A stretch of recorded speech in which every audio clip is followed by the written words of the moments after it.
Let's be honest, few humans enjoy meetings, and many feel trapped in meetings. As leaders, we don't want to burden those we lead, but meetings can seem to do that more often than not.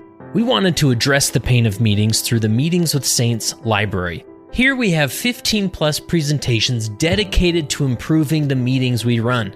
We have experts in the field addressing topics like getting people involved in meetings, staying on task, dealing with conflict in meetings, and a ton more. We'd love you to explore the full Meetings with Saints library over 14 days at no cost to you. You can do this by visiting leadingsaints.org/14. That's leadingsaints.org/14. We'll also give you access to all of our virtual libraries that educate about other leadership topics. It's really good stuff, so visit leadingsaints.org/14 or click the link in the show notes. Hey, if you're a newbie to Leading Saints, it's important that you know, what is this Leading Saints thing? Well, Leading Saints is a nonprofit organization dedicated to helping Latter-day Saints be better prepared to lead. And the way we do that is through content creation. So we have this phenomenal podcast, we have a newsletter, we have virtual conferences, so much more. And articles on our website. I mean, I could go on and on, right? And we encourage you to jump in, check out Leading Saints, go to the search bar at leadingsaints.org and type in some topics and see what pops up. We're just glad you're here to join us.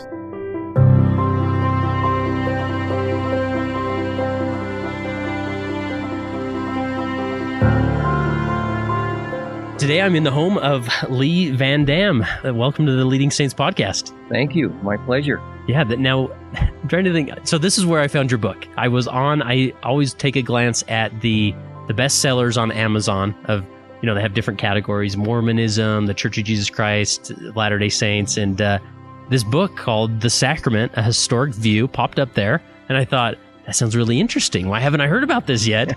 And I chased you down through Facebook, sent you a Facebook message, and you replied and sent me a book. And long story short, here we are. So how long, what's the genesis of this book? You told me a little bit about it, but tell the audience. Well, for many years, I've been interested in the sacrament and its history. And I've collected things, put them in a file, stories and examples and anecdotes. And finally, I thought, let's write a book about it. Nice. Yeah. Nice. And how long did it actually take you when you thought, I'm going to do the book? I'm a slow writer, and I do it just as I have the desire to do it. So it takes a couple of years for me to write a book. Yeah. Yeah. Nice. And it was just fascinating. I feel like I have a general grasp on church history and, things that happened and whatnot. But man, I learned so much from this book, just the little intricacies. So I'm so glad you started collecting that information way back when. Thank you. But let's start about your background a little bit. You've been a mission president in Hong Kong. Yes. And you served as a missionary as a young man in Hong Kong. I did. And what do you remember from that story, being called as a mission president? Well, I mean, what a privilege to go back to the same place where you served as a young missionary. Yeah. And to go back with your wife. See, there are not a lot of callings in the church that you can do with your wife. Very true. And so being a mission president, what they call them now mission leaders and wife, that's a great privilege. I couldn't think of anything I'd rather do. Yeah. Was it something that just came out of the blue, or? Yeah, you don't apply for those things. Right. You get a phone call and they say, can you come in for a visit? Yeah. And then before you know it, you're headed to Hong Kong. Right? Yeah. And before that, did you have much leadership experience or in the church? I guess, yes. I've been a bishop and in a stake presidency and high council and things like that. Yeah. Nice. And what did you do for your career? I have a real estate background. I've been involved in real estate development with a firm, and then I've had my own company that does management and consulting and sales and things like that. Nice. And were you working at the time of your call as a mission president? I was. Took a few years off? Took a few years off, put everything on the shelf. Yeah. Nice. Now, this isn't your first book. What are some of the other books that you've written? First book was about cruising. We love to cruise, so I wrote a book about that. Then one about golf. I love to golf. Not very good at it, but I like to tell stories about golf. And then the third one is about Hong Kong. Nice. And then this one is the fourth one. Is the Hong Kong connected to the church at all, or is it just for anybody who wants to go to Hong Kong? For anybody who wants to go to Hong Kong. It's not a true travel book. It's more of an experience book. If you were to go to Hong Kong, what should you do? And a chapter about medicine in Hong Kong and about beliefs of Buddhists and people like that. And yeah. So there is a chapter that's very religious about religion in Hong Kong, but the book is broader than just religion. Yeah. So let's just hit those 3 books real quick. What's the best Hong Kong tip if someone's going there tomorrow? What do they got to make sure they do? Well, don't try to do it in one day. I suggest 2 or 3 days, and then the book suggests an itinerary of what you might want to do. Nice. What's the favorite food there? Something you got to try, the cuisine. Number 33. Number 33. What does that mean? There's a chapter about that. Okay. Somebody was asked, well, what's your favorite Chinese food? And whatever number he used was, I really, really like number 33. Yeah. So, nice. Yeah. I like sweet and sour pork, and I love Peking duck. Wow. That's a good dinner. Okay. Not a big fan of chicken feet, but they're popular. Really? Yeah. Yeah. I've heard that. Oh, I can't imagine. What about golfing? What's your best golf tip that you share in the book? Again, I'm not trying to tell anybody how to golf because I don't do that, but it's a book about golf, about the experience and about the whole idea of playing golf. It talks about golf balls and how interesting they are. Do you know, for instance, that at any given time, this has been studied scientifically, at any given time there is a golf ball in the air somewhere in the world. Oh my goodness! Have you thought about that? About that is like that's probably true, but I've never thought. Yeah. Interesting. Yeah. So right now there's a golf ball. There's a golf ball in there right now. Nice. There's probably somebody that's not hitting it very straight. That's right. It's probably going to end up in the rough somewhere. That's right. There's always a golf ball in the world in the lake. That I know from personal experience. So yeah. What about cruising? I went on my first cruise this past January. Going again this coming January. At any cruise tip that maybe I totally missed? Try to remember that cruises are like automobiles. Uh-huh. So there are fancy cruises and there are less fancy cruises. There are Chevrolets and there are Porsches.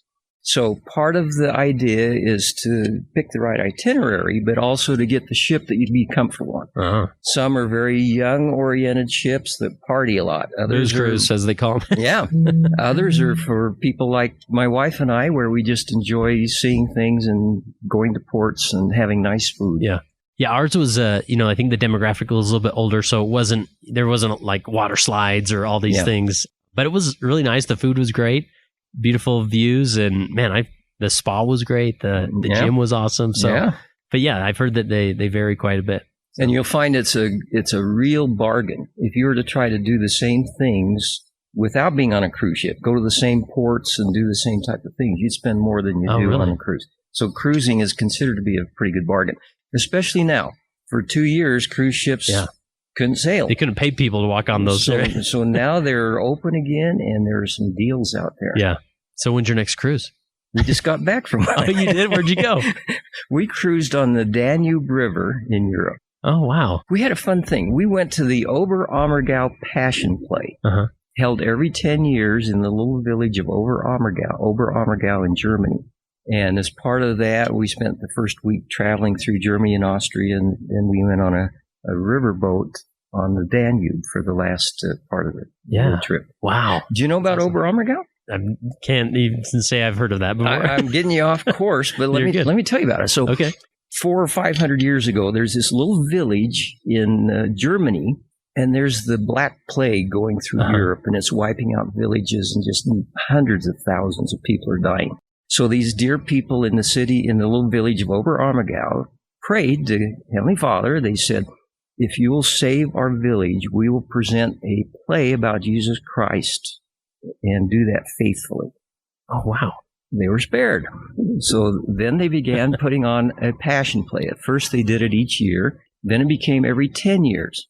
And so ever since the start, so it's like 400 years now, they have put on this passion play in this little village. So it was supposed to be in 2020, but COVID postponed it to 2022.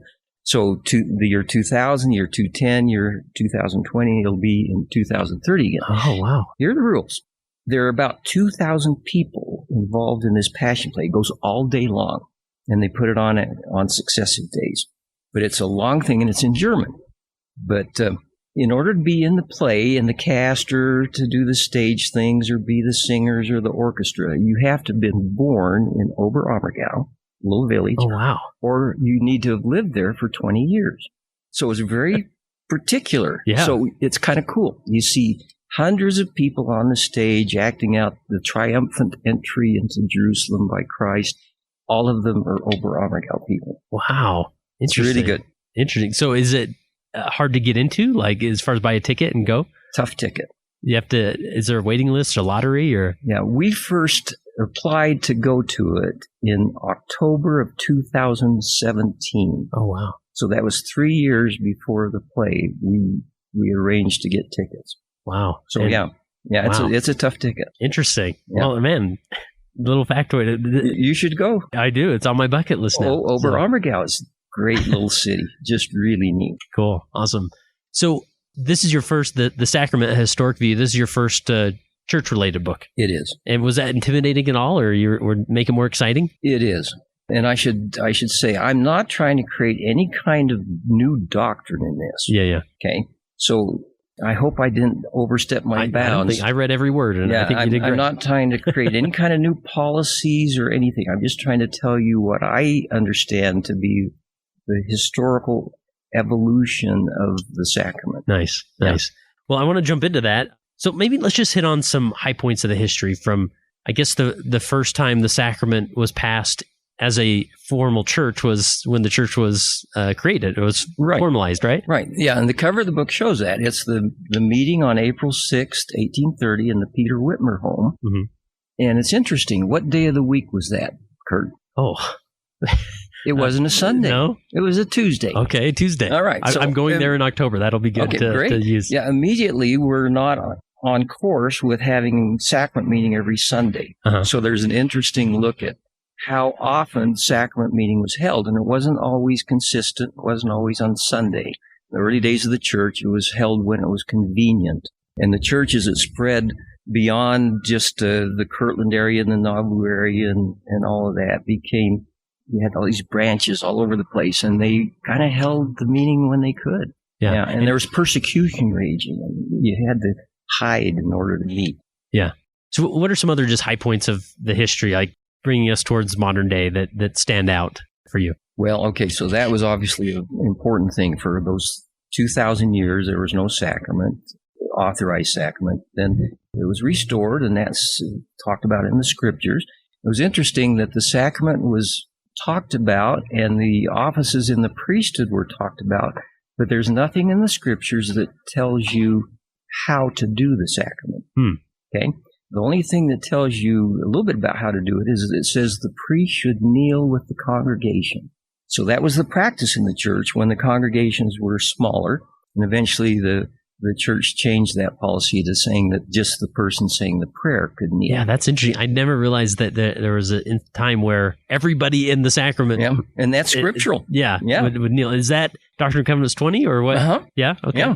I guess I've never picked up on that. Here, I'll pay more attention. Yeah. So that was interesting, how all that happened. A big change came not until 1911 when the common goblet was eliminated and individual sacrament cups were used. And the common goblet being, there was one goblet that was filled with water, I assume, and it got passed around. It did. And another thing, it makes sense once you frame it this way, but you think of the sacrament now, 10, 15 minutes, we got everybody covered with individual cups. But if it's one goblet, that's going to take a long time. So they would continue on with the sacrament or the talks. That's right. And the meeting as this goblet was being passed around. Exactly. Right? After the saints arrived in the Salt Lake Valley, before they had built their own meeting houses, they used to meet on Temple Square for the sacrament in the old tabernacle, and then in the building we called the tabernacle, the newer tabernacle. Uh-huh. So they'd meet there on Sundays, thousands of them, and they'd have the sacrament, and the leaders would preach.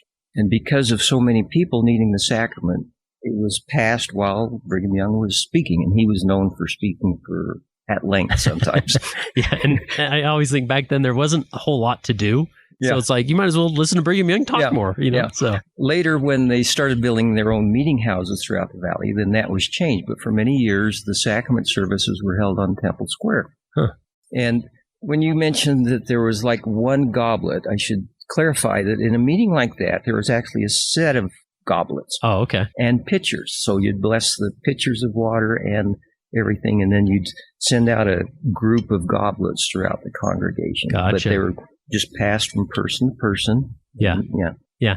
And especially since we went through this recent pandemic, the reason the communal goblet ended was because of the pandemic, but it actually sort of stopped about 10 years before that, right? That's right. The pandemic was 1918. It started in the spring of 1918. So this was 7 years before that. Yeah. People were uncomfortable with passing the goblet. Science had discovered... As I would be too. Yeah. Science had discovered that there were problems with that. The hygiene wasn't good, and they had scientific evidence that it spread disease and germs. And picture the old sacrament meeting in the 1880s, and the farmer just came in from the field, and he would drink of it and then pass it to the sweet young lady next to him, and she's thinking, wait a minute. You're really painting a picture here, Lee. And the babies would drink from it, and maybe the babies had just eaten a cracker or something, and then they would drink from the common goblet. So I've let my 3-year-old drink from a glass of mine before. Right. It's not pretty, right? Yeah. So there's some resistance to that, and the church was a little bit slow in making the change for several reasons, 2 of which were the goblet was how Christ did it. Right. So let's not change that. Yeah, and from a leadership standpoint, this is really fascinating to me. One, that they just wanted to, sort of this feeling of like, well, maybe the quote-unquote handbook doesn't say it, but that's how Jesus did it. That's Why right. would we break away? If it was good enough for Jesus, it's good enough for me, right? That's the pattern. Yeah. And secondly, besides that, the priesthood blessed the sacrament. So there's a priesthood blessing the water, and many thought that would eliminate the germs. Oh, yeah. And that's why we bless the food, that we don't get sick. But it's not that simple. So, that was a change. And so the change was kind of interesting. In the Salt Lake 18th Ward, up on the avenues near downtown Salt Lake City, in a Sunday school class, this shows you the power of a Sunday school class. They got talking about all of this. This was in the 1910. They got talking about this, and they decided to form a committee and go talk to their bishop and stake president with the suggestion that maybe we should do individual sacrament cups. So someone got brave. Somebody got brave. We're going to run this up. There was a committee formed. I wish I could have been on the committee. That would have been a fascinating committee to be on. But they went to the bishop and the stake president, who gave them permission to take it up to the next level, which was to the president of the church. The bishop and the stake's president said, I'm sorry, we do not have the authority to make such a sweeping change. Yeah. But you're welcome to go talk to the brethren about it. So they got an appointment with the president of the church, and they explained everything and laid the background. And he said, I hear you. I know what you're saying. This is a big decision. I will take it to the quorum of the 12 in the first presidency. So they met. They all agreed it was a good idea, and they authorized the Salt Lake 18th Ward to experiment with it on one condition. They said, Dear Salt Lake 18th Ward, you have our permission to experiment with it at your own expense. Oh, wow. Thanks a lot. It's like... Because you're making a change in things. It's now your you have idea, to pay for it, right? Yeah, you have to invent these individual cups and some kind of tray to transport them, and you have to be able to clean the cups afterwards. And so it was a pretty big change. We just take that for granted. I mean, we go on Amazon and find some cups that would work. And I think a lot of people did that during the pandemic when suddenly they needed to pass it at home. But then, like, even creating, you didn't just walk down the store and expect to find little cups that would work well for the sacrament. So you had to make them. That's right. And it started an industry. People started creating sacrament trays and cups for the Latter-day Saints. Yeah. That met the needs. And so there are various designs of them. In fact, if you go back to the church magazines in that area, the 1910s and 20s and 30s, those magazines had ads for various things. Some of the ads were for sacrament trays. Wow. Somebody would invent a new type of water tray, and they would advertise it in the instructor magazine, the juvenile instructor. Wow. Yeah. Nice. And little by little, each ward got their own cups and started using them. And I appreciate just this, because sometimes we feel like a change is put forward. Like, you think of ministering. I think there's a lot of elders quorum presidents out there scratching their head like, don't you guys get it? Like, it's been years since they made this change with like, just do it, or do the thing, right? But just to see that even back then with the saints, it was just sort of this tough change. Like, you're moving the ship in a new direction, and sometimes it takes a little time for everybody to get on board. Yeah, right? And the Spirit works through marvelous ways and through various people. I can tell you stories about how it's worked through the wives of general authorities, right, who say, "Dear, what if we were to do this?" Yeah, and ever think about that? Yeah. And it seems like the 1920 pandemic really is what solidified, like, okay, we are definitely all doing single cups at this point. Yeah. Right? Now, to put this in perspective, you need to understand something about what we call the general handbook. We're used to it today. Right. You were a bishop in a stake presidency, and you lived by the handbook. It told you how to conduct a sacrament service and how the sacrament was supposed to be taken care of. The very first general handbook wasn't even general so much as it was just a little handbook, and it came out in 1898. Wow. So think about that. For 68 years, the church went without a handbook. Letters were written to bishops and stake presidents, and there were things in some magazines and there were bulletins. But it wasn't until almost the end of the 19th century before there was a general handbook, which started defining things, but not the sacrament. The very first little handbook was just a few pages long. It was the size you could put it in your pocket. It talked about tithing, and specifically it talked about what a bishop should do with tithing in kind. So you're a bishop and someone shows up with a pig. And they say, Bishop, here's my tithing. Great, so, I got a pig. Now, how do you handle that? Right, what do you do with it? Do you sell the pig? Do you slaughter the pig? Where do you keep it? And it started defining things like that. In fact, it's interesting that it talked about tithing settlement, how important that was. And we just changed the terminology. Yeah, just recently. Just in the last week or two. It's no longer called tithing settlement, but it's been an important principle for a long, long time. Yeah. So the handbook started growing in size. It came out more regularly until we have today's handbook, which is interesting because it's now online. Yeah. The handbook used to be just for priesthood leaders, and it was very carefully controlled. Right. That's changed. Now, for the first time, just a few years ago, anybody in the world, Latter-day Saint or non-Latter-day Saint, can look up the handbook and know what we believe in and how we do it. And it's up to date, right? And it's up to date. Usually you'd have some notes or reference this letter or glue in that letter. There you go. It's up to date and it's in many languages. Yeah. That's awesome. Oh, and another part, you talked about how everybody in the congregation would kneel during the blessing of the sacrament, but there were times where they'd even hold their hands up. You know, very similar to maybe some things we see in the temple, right? That type of ordinance and blessing. Yeah. Right? See, in the absence of a handbook that told you exactly how to do it, you were left to your own way of doing it. And the members of the church came from many other religions and many other countries, and in the absence of direct directions, they would kind of do what they thought was best and maybe what had been going on before, and if they'd been to the temple. Yeah. So there were these things that were never officially doctrine and never handbook items, but they crept into the sacrament ordinance. Yeah, that's fascinating.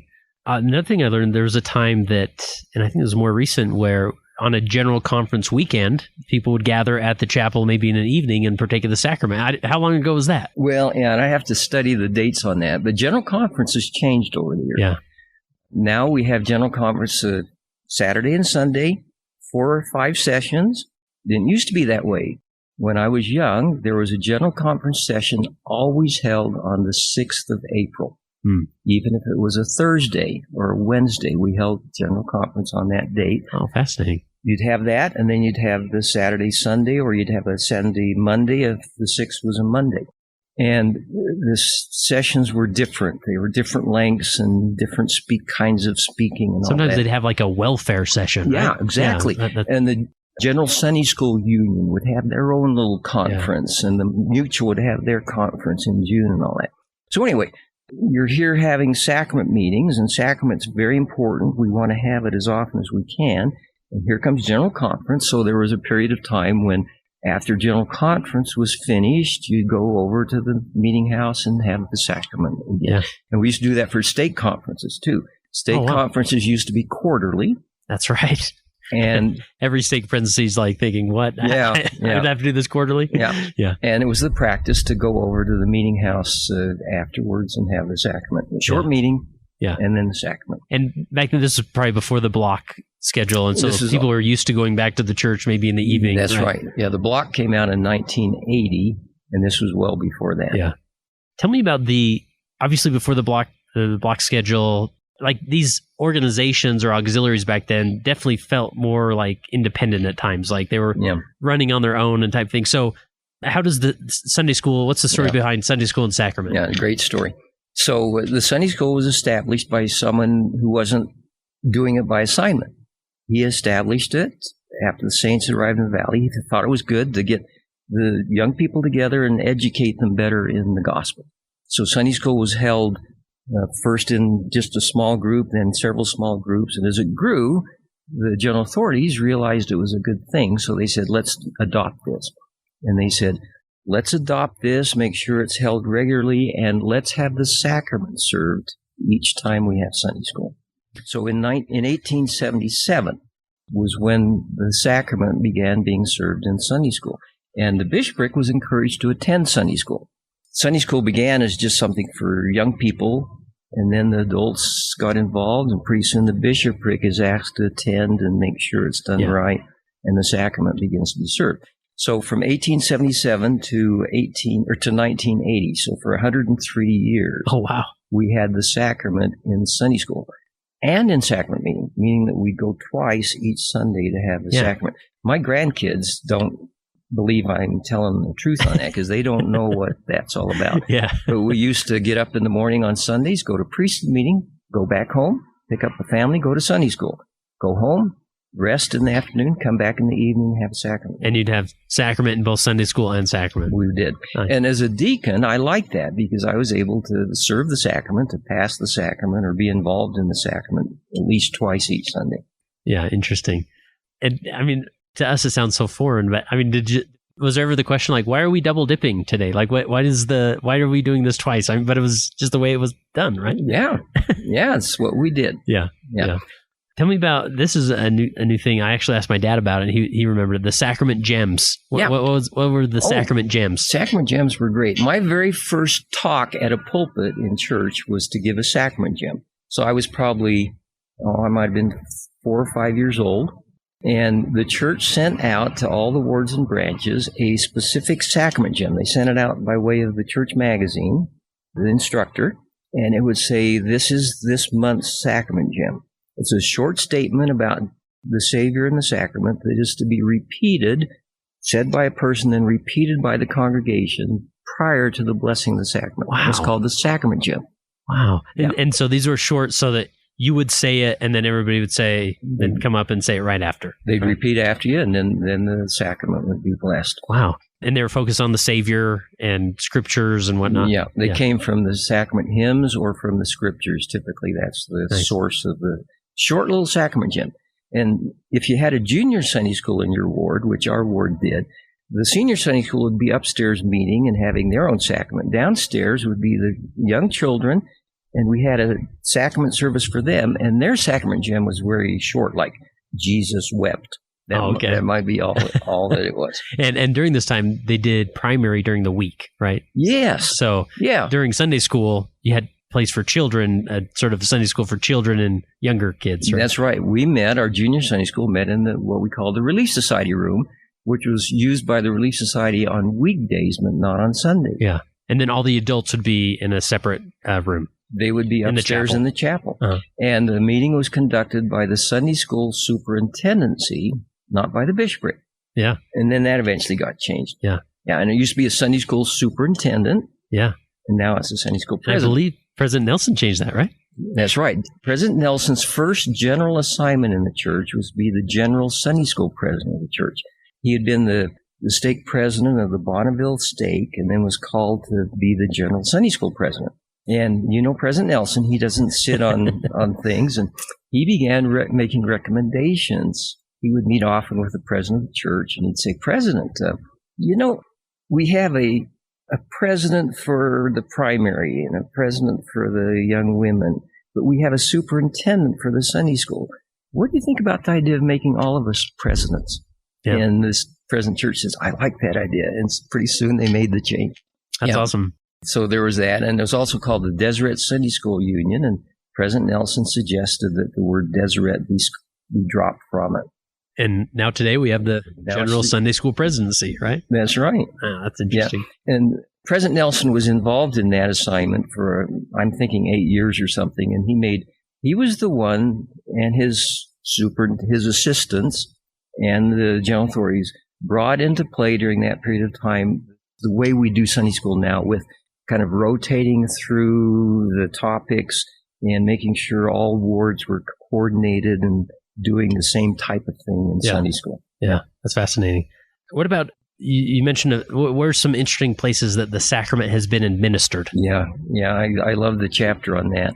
If you were to talk to members of the church and to say, tell me an interesting thing about where you may have been for the sacrament, you'll get a lot of interesting answers. Yeah. It's not always in your meeting house. Yeah. But the chapter talks about how, for instance, Don Lind partook of the sacrament in space. So cool. Don Lind was born in Murray, educated, became a scientist, and became an astronaut. And he was assigned to be one of the 7-member crew on the Challenger that went up in 1985. You might remember the Challenger because less than a year later, it was the one that blew up. Yeah, on its, tragic. Yeah. So Don Lind was on that, and he realized that he'd be in space for a week and that it would include a Sunday. So he went to his bishop to gain permission to have the sacrament, and the bishop said that'd be fine. So Don took up his scriptures and prepared for this and had the sacrament in space. He was going thousands of miles an hour, and he was many miles above orbiting the Earth when he did that. And he was asked to speak in General Conference, in the priesthood session of General Conference in October 1985, right after he got back from his stint in space. He was asked by the First Presidency to tell about it. And so you can read about that. If you go to the October 1985 General Conference, you'll read the entirety of Brother Lind's talk. And he talked about how interesting it was, because you're in weightlessness. Yeah, and you need to kneel when you bless the sacrament. That's right. And you're in this space shuttle where only a tiny portion of it, at the very front of it, is where you live. Everything else is space stuff, astronaut stuff. Yeah. So he went into his little place where he slept, and he tried to kneel on the ceiling and brace himself and bless the sacrament. And he says it was one of the most special experiences he's ever had. Wow. And the triple combination he took into space, he donated to the First Presidency, and so that is now in the hands of the church. Oh, wow. That's cool. All right, now on the other end of the spectrum, the depths of the sea. Yeah, there was a submarine commander who was Latter-day Saint, and he tells the story about how they had the sacrament. They were authorized to have the sacrament while they were underwater, and how interesting it was and how special it was to be able to do that. Yeah. And you reference, I don't know if they call it turbulence, but it was a pretty bumpy ride down there. One time, instead of being totally submerged, they were instructed to be at the level of the ocean. So they're floating like a boat would float, like a cruise ship would float. Yeah. So they're bouncing all over the place, trying to bless the sacrament. Awesome. And the book itself, in that chapter, you talk about different war experiences with the sacrament. I mean, that chapter alone is so fascinating. So, all right, so let's get into, as we venture into maybe more leadership adjacent. I mean, obviously the sacraments, it's something that is done under authority and priesthood and keys and whatnot. So it's obviously already leadership adjacent. But there's this concept of white shirts, right? And I remember I wouldn't even have a chance to leave my house as a young deacon teacher to go to church and pass the sacrament if I did not have a white shirt on. I mean, that's just like the household I grew up in, right? Yeah. Now, it doesn't say in the handbooks. And so these are one of those things, I always want to be careful not to perpetuate something that's not necessarily official policy, but it is tradition. And so what's the deal with white shirts and sacrament? Yeah, well, at first it didn't matter what the people involved in the sacrament wore. Talking about the 1800s, pioneer days and all that. The emphasis was on coming to church, period. Yeah. And coming in a clean manner. And nobody was trying to tell you to wear a white shirt. They just wanted you to have clean clothes and be groomed and all that. Well, eventually, as the young men got involved in the sacrament, first it was the older men who were primarily doing all of the sacrament functions. As the young men got involved, different wards and stakes, it was kind of left up to them what they wanted to do with what you wore. Yeah. And some went in the direction of uniforms. There was a ward that said, we want all of our young men to wear white shirts, long-sleeve white shirts with black bow ties. And when they pass the sacrament, we want them to line up in order of height. So that was done. And That caught on in some stakes. Other stakes had different ideas. And pretty soon the church said, no, we don't want to have it so uniform. We want to be less obtrusive than that. And so there was a time when the handbook did ask you to wear a white shirt when possible. And that's still kind of the thing. It's highly encouraged to wear a white shirt, but it's not mandatory. And that's because we're such a worldwide church. Yeah. I mentioned in the book that Holly and I were on a trip to Fiji. So one Sunday morning, we went to the local meeting house in Fiji, and there was a wonderful congregation of members singing a cappella. It was beautiful singing. And there at the sacrament table were the young men, and some of them were wearing those skirts that they wear in Fiji, you know, which was proper dress for them, and it's their formal dress. And so here were these young men at the sacrament table. They weren't even wearing pants. They were wearing these dresses, but they were dressed nicely in white shirts. And as the prayers were finished, one of the young men, as he stood up, he took his sandals off and left them there at the bench and passed the sacrament without shoes. Oh, wow. So afterwards, I went up to talk to him, and he couldn't speak English, but his dad could. And he said, John loves the sacrament and loves the Savior. He wants to do all he can to honor the Savior, and he did that by removing his shoes. So if you think that it's necessary to wear shoes to pass the sacrament, here's an example of how maybe you didn't have to. Yeah, and he was doing that not because he was more comfortable, but out of a form of respect, right? And what a great thing to do there. So it's gone through various things. It's very leadership driven. In some stakes and wars, they'll be very firm, and they say, this is what we want you to do. But if you read the conference talks by people like Elder Holland and Elder Oakes, they'll say, try not to do anything that detracts from the sacrament. So take off your jewelry and dress appropriately so that you don't detract from the sacrament. Yeah. My mom would never let me wear those cool Donald Duck ties. Yeah. Right. You know? Yeah. And I know there's probably something to do. But yeah, for our family, that was sort of the encouragement, right? Yeah. So, all right. So what about the presiding authority taking the sacrament first? Yeah. And I would say that there's not like one clear, obvious answer. Here it is. Maybe there is. But I've heard, there's reference in Doctrine, 3 Nephi 18, that talks about the sacrament, and the Savior gave the sacrament to his 12 disciples first. Yes. And then to the congregation. And so, and I've heard some people claim, no, this is simply a tradition, even though it says it in the handbook, it's not doctrinally or scripturally connected. So how would you respond to this concept or unpack it? First, let's start with today's handbook. Today's handbook clearly instructs that the presiding authority should be served first. Yeah. Okay. Sometimes that's a little confusing to deacons. In our ward the other day, we happen to have a general authority living here in our ward. He can occasionally, but not often, come to sacrament meeting. So the bishopric just loves that, right? Oh, yeah. So the bishop is conducting, and the deacons know who the bishop is, and he normally gets the sacrament first. The stake president is in attendance, and he's welcomed, and the general authority is in attendance, and he's welcomed, and the bishop says, and he's presiding. Yeah. So the poor deacon, he gets the bread tray, and he walks up on the stand. Pop quiz, here we go. And he's thinking, now, who's who? Yeah.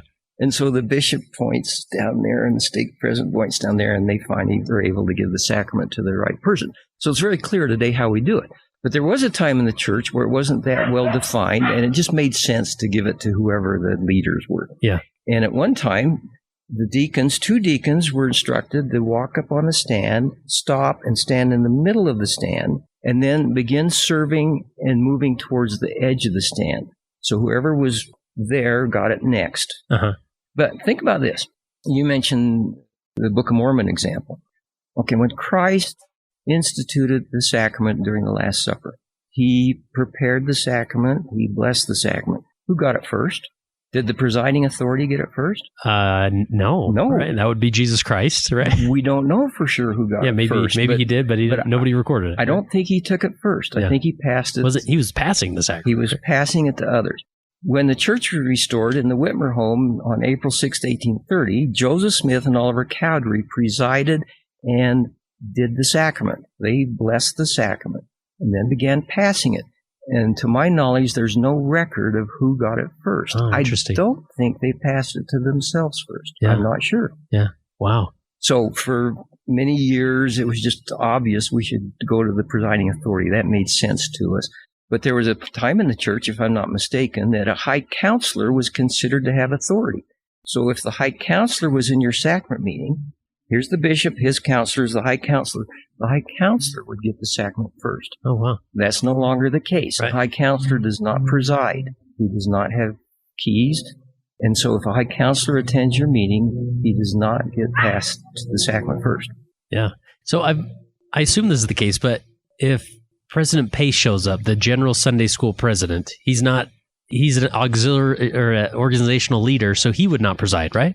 Because he's a general authority, it's my understanding, he would sit on the stand and he would get the sacrament first. Oh, interesting. Out of courtesy. Okay. All right. I think so. And obviously, if he does come to your ward, just do what he says. Yeah. So, the general authorities are instructed that if they attend a meeting, they should sit on the stand and identify themselves so that can be taken care of. Yeah. Interesting. So, I mean, and I realize, again, there's not like a clear scripture chapter verse per se, but why do you think we do that? Like respect, recognizing authority? I mean, what would you speculate? Yeah, it's respect. It would be awkward not to do it that way, I think. Yeah. Yeah, it's respect, and it teaches an important principle. There is someone at that meeting who presides. Yeah. And he should be honored by starting the sacrament that way. Especially in the cadence of an ordinance, right? That it is according to this person represents keys to some extent, whether he officially has them or not. And those keys are what are allowing this ordinance to move forward. But see, that wasn't defined even in the early handbooks until later on. The Sunday School Union used to get together for their annual conference. So this is in the late 1800s. And sometimes there were question and answer periods. And I can show you in some of their minutes how the question came up. In our Sunday school meetings, who should get the sacrament first?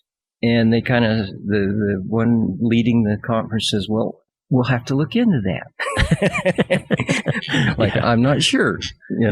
Probably the one who's the presiding authority should get it, but it wasn't well defined. Yeah. And even, I'm trying to think if the handbook says anything, and obviously I can look up later, but even in the context of an elders quorum, when you're meeting as a quorum, the elders quorum is sort of the stake, you're under the keys of the stake president per se, but the bishop's there. So who presides in the elders quorum? Do you know of any defined as far as who presides in that meeting?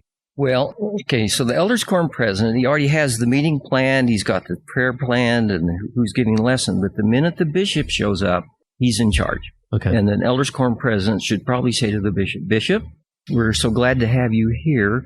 What would you like to have done in this meeting? Yeah. And if the bishop wants to go a different direction, then that's what you do. Yeah. You throw your agenda out and you do what the bishop wants. Same thing with the stake president when he comes to sacrament meeting. Right. And a stake president would probably say something like, well, Bishop, we love you and we trust you and we think you have a wonderful program planned. Please proceed. Right. And I remember being at one sacrament in particular, I was in the stake presidency, showed up. The speakers did not show up, and I was the presiding authority, so the bishop looked at me and said, what do you want to do? So I had to come up with and it worked out great. But And I should just mention, too, that there are different personalities involved.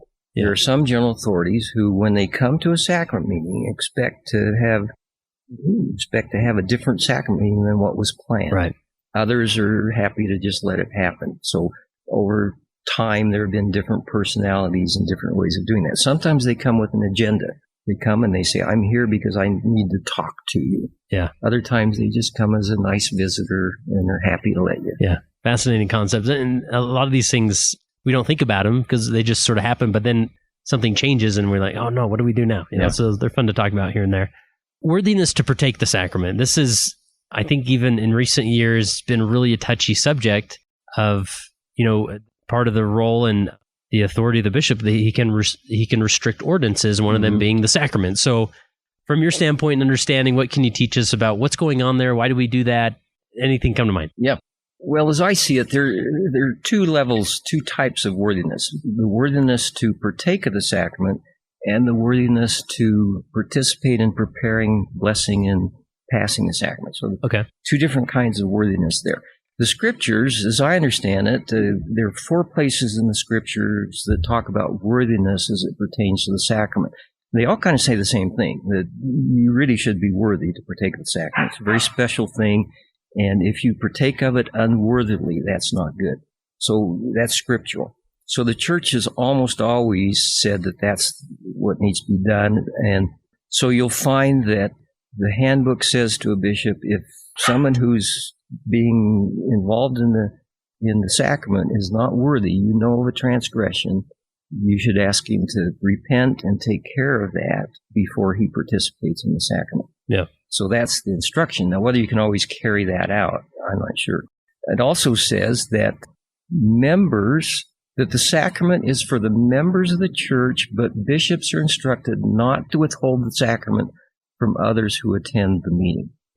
So that's gone back and forth in the history of the church. There were some times during the early history of the church where it was, think of it as a closed church. Only sincere visitors were allowed to come in. And so the sacrament was normally a special thing for just the members and maybe special visitors. Now that's been opened up a bit more, and the instruction is not to restrict it from people who come. There may be a very sincere person who comes who's not a member of the church who wants to partake of the sacrament, and it's okay for that person to partake of the sacrament. Yeah. What would you say to maybe someone investigating the church who comes to their first sacrament meeting? I think it's really kind to at least run them through, hey, they're going to come to you with the sacrament. You're welcome to partake, or you shouldn't, or what would you say? And I think you've said it just right. When it comes to you, this is in remembrance of Christ. It's something that we as members of the church do to renew our baptismal covenants and to remember and honor Christ. You are welcome to partake of it, but you don't have to if you don't want to. Yeah, you can just pass it by and nobody will think the difference. And some find this motivational. They'll say, okay, I'm not going to partake of it till I'm baptized. Yeah. And it gives them an incentive to become a member of the church because they want to partake of the sacrament. Yeah. Yeah. And I realize I think there's some people out there who have really strong feelings about, even to the point that they don't let their children partake of the sacrament until they're 8 and baptized. And that's incorrect. Yeah. And my 2-year-old looks forward to it every week. Yeah. The thing comes up in the book, we talk about which hand should you use to partake of the sacrament. What's your answer to that? I know now they've updated the handbook to reference the right hand, right? Use the right hand when possible. Not everybody has a right hand. Yeah. Okay. So that's the preferred thing. And there are talks by general authorities that remind you that when you're making covenants, you're using the right hand, and that the sacrament is another covenant, and that's when possible, a right hand is a good thing. But then President Nelson, when he was a regional representative, gave an interesting talk about that. He said, when possible, we should use the right hand. And he said, it's good for parents, maybe in a family home evening or something, to teach this to their children. It's better to do it then than to do it during the sacrament when you're in the chapel. Slapping left hands. That's right. Do it in a way so they can understand it and they're not embarrassed by it. Yeah. There's a gentle, nice way to teach that. And then just a gentle reminder during the sacrament would be all that's necessary. So it hasn't been taught an awful lot lately in the church, I don't think, but it's in the handbook. Yeah, I was surprised to see that sort of really emphasized in the recent handbook changes. So, and I'm left-handed, so I really have to think about it sometimes. Oh, interesting. Okay.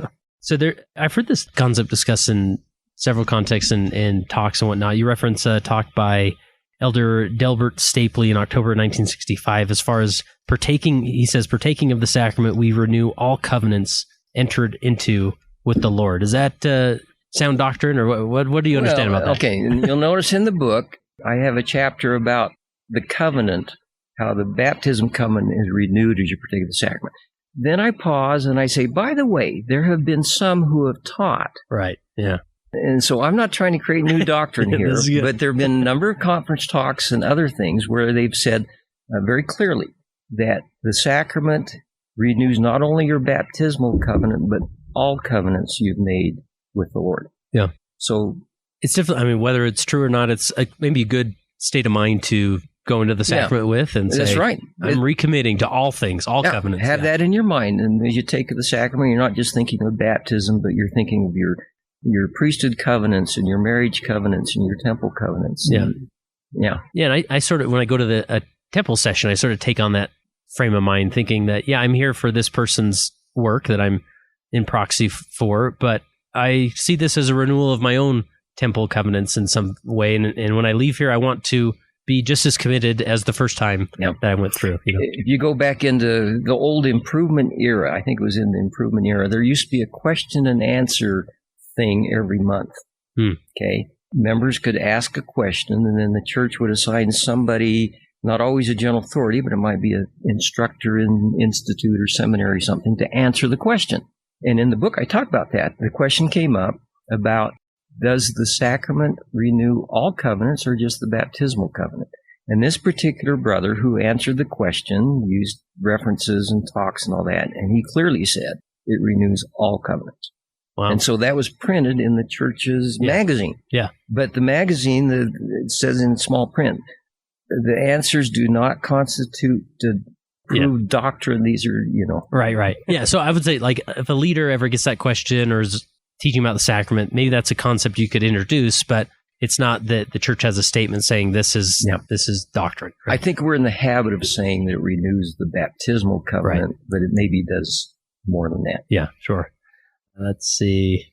So I had an experience as a bishop. One Sunday, you're sort of moseying around waiting for the meeting to start, and go make sure the sacrament's being done. And we were in an area in the inner city, Salt Lake, where we didn't have a lot of youth, so we didn't have the typical teachers and priests that did it. So the elders quorum sort of stepped up there, and I walked into the sacrament preparation room, and there's a good brother in my ward who was there, and his children were in the process of preparing the sacrament. And his little, I think she was probably like 7-year-old girl, was putting the cups in the thing, and I thought, hey, we should probably talk about this. What's going on here, right? There you go. And anyway, we think of sacrament preparation, we default to teachers. Like, that's what the teachers do. And we think the deacons pass the sacrament, teachers prepare the sacrament, priests bless the sacrament, and of course they can, help as they do. But that's not always been the case, right? No. So where do we begin with that history? Yeah, well, the functions, the actual way you do the sacrament were not very well defined for many years. And so the concept of preparing the sacrament, it's not in the scriptures, and it was not in handbooks, and so it was just kind of the custom. And it was not clear who should do it, and so a lot of people other than priesthood holders would do it. It just made sense. The Peter Whitmer home in 1830, we don't have a record of it, but I don't think Joseph and Oliver got the bread out and got the water out for the sacrament. It may have been their wives. Yeah. I don't know. Or Joseph could have said at the last minute, hey, why don't we do the sacrament? You got bread? Yeah. There are instances where the custodians used to do it. Back before you had sacrament preparation rooms and even kitchens in old meeting houses, the custodian's responsibility sometimes was go down to the stream with a big bucket. Get a big bucket of water and do this early in the morning. Set the bucket in the church, let the stuff settle to the bottom, and let the things float to the top, and then use a scoop, take the things off the top, and then ladle out the clean water for the sacrament. In the common goblet, right? Yeah. So this was the custodian doing it, not a young man who was a teacher. Yeah. Wow. There was a time when women did it. They did it by assignment from a bishop. They did a good job. They baked the bread and they launder the tablecloths, the sacrament cloths and all that. And so they were doing it. And it wasn't until, I think it's like 1933 or something, that you see the first mention of the function called preparing the sacrament, and that was a priesthood responsibility, and that it was a teacher in the priesthood who was to do that. Yeah. And you mentioned in the book that even when, obviously deacons used to be older men in the church, it was more formalized later on that 12, 13, and now 11-ish, and 13-year-old, to 13-year-olds are the deacons and whatnot. But even back then, people thought this is disrespectful to have these hoodlums, passing the sacrament, and now it's all we know. Yeah. Well, and the first presidency in Quorum of the 12 in the early 1900s was a little concerned about the Aaronic priesthood young men. They said, how can we get them more involved in meaningful things? And one of the answers was, let's get them more involved in the sacrament. And so specific ordination ages came about. Okay. Yeah. That didn't just happen until, at first. It was in the 1900s when there was a systematic way of ordaining young men to deacon, teacher, and priest. And over time, those ages have been modified occasionally. Yeah, and we've all witnessed that. Yeah. Recently, now it's 11 and a half or 11 plus. Yeah. 13 plus, 15 plus. Yeah, that's cool.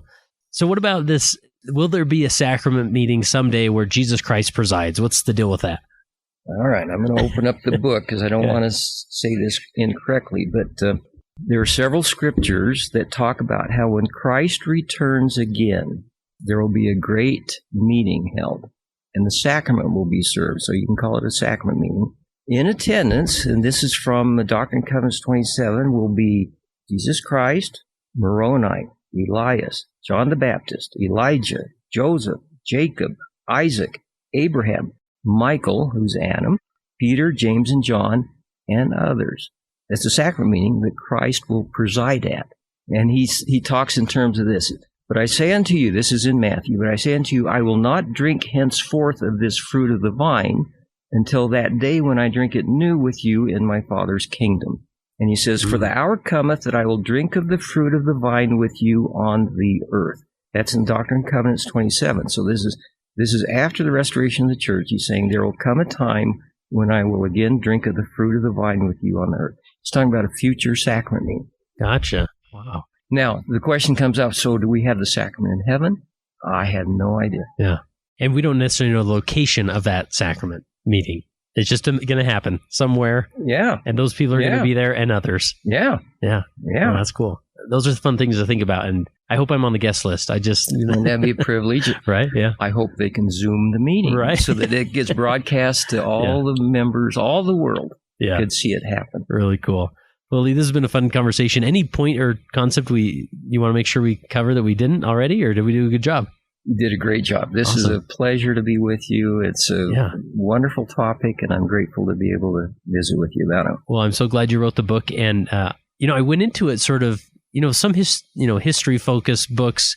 You're not sure what you're going to get. Is this sort of a dry event-by-event, book? But I was surprised just from the first chapter to like, wow, I'm really interested, and you did a good job there. And good. I would say like this is a great book for even with young children. I would not have a problem like reading a chapter on a Sunday and then talking about it, right? And introducing the history of the sacrament to them. Yeah. You weren't looking for, this isn't a scholarly academic book that only PhDs will really appreciate. This is a really universal text, right? Oh, thank you. Yeah, I appreciate that. And obviously you can get it on Amazon.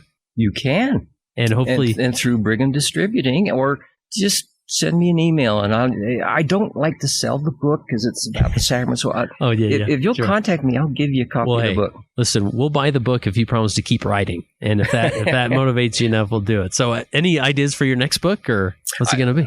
I will have a next book. I never disclose the book until it's published. All right. I kind of keep my family and everybody guessing on that. Okay, well, please let us know, and that'll be awesome. Last question I have for you is, you reflect on your time in leadership, these opportunities you've had to lead in the restored gospel. How has being a leader helped you become a better follower of Jesus Christ? Oh, great question. I was a much better member of the church after I served as a bishop.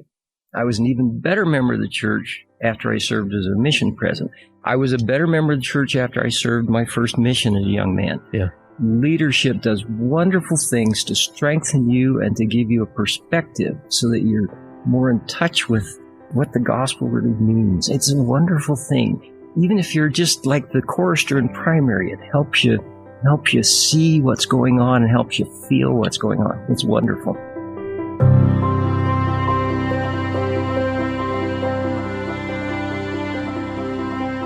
That concludes this episode of the Leading Saints podcast. We'd love to hear from you about your questions or thoughts or comments. You can either leave a comment on the post related to this episode at leadingsaints.org, or go to leadingsaints.org/contact and send us your perspective or questions. If there's other episodes or topics you'd like to hear on the Leading Saints podcast, go to leadingsaints.org/contact and share with us the information there. And we would love for you to share this with any individual you think this would apply to, especially maybe individuals in your ward council or other leaders that you may know who would really appreciate the perspectives that we discussed. Remember, solve the burden of meetings by visiting leadingsaints.org/14 and getting 14 days access to the Meetings with Saints virtual library.